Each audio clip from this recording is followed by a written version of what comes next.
So as I prepared tonight, I kept coming back to the season of life that God has provided to me.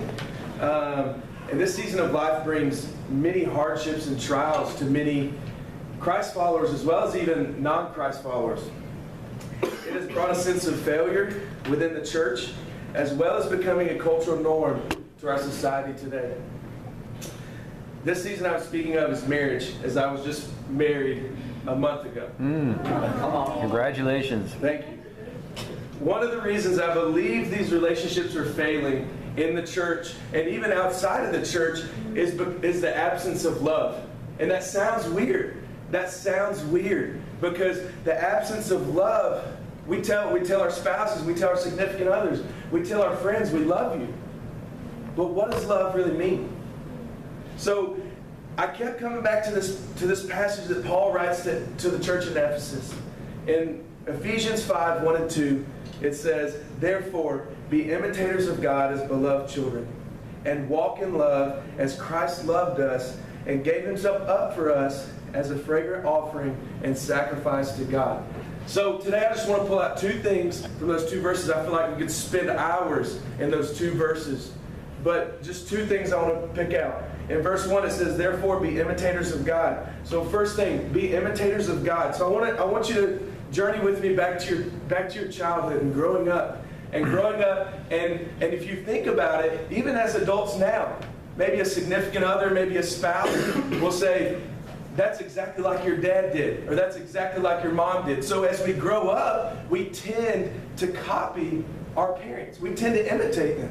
So that's exactly what I believe that Paul is referring to here.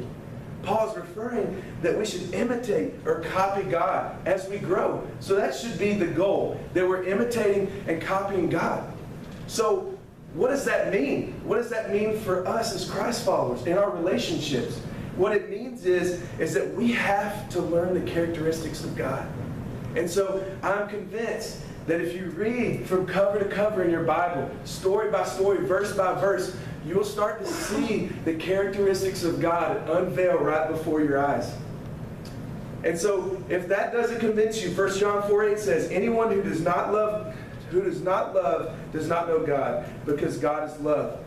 So if God is love, that's where we should start. That's where we should start.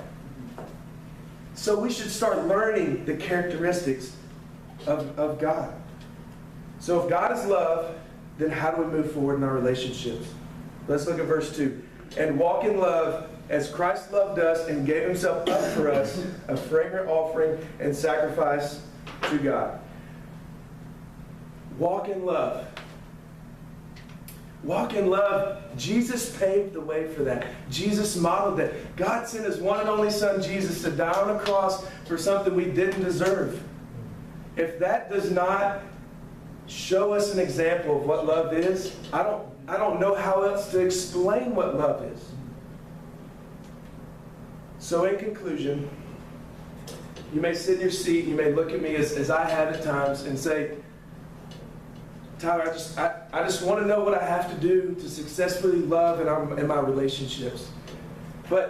And you just want it black and white, as I do a lot of times. But I don't believe that God is a black and white God. I believe that we must learn the characteristics of God so that we may copy them, so that we may imitate them.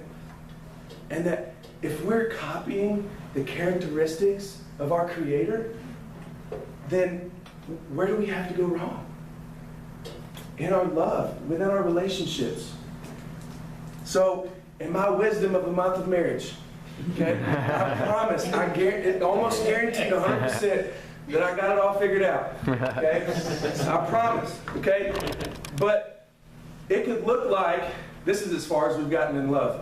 This is as far as we got. It could look like waking up 15 minutes early and getting in the shower and getting out of the bathroom so my wife can have an hour.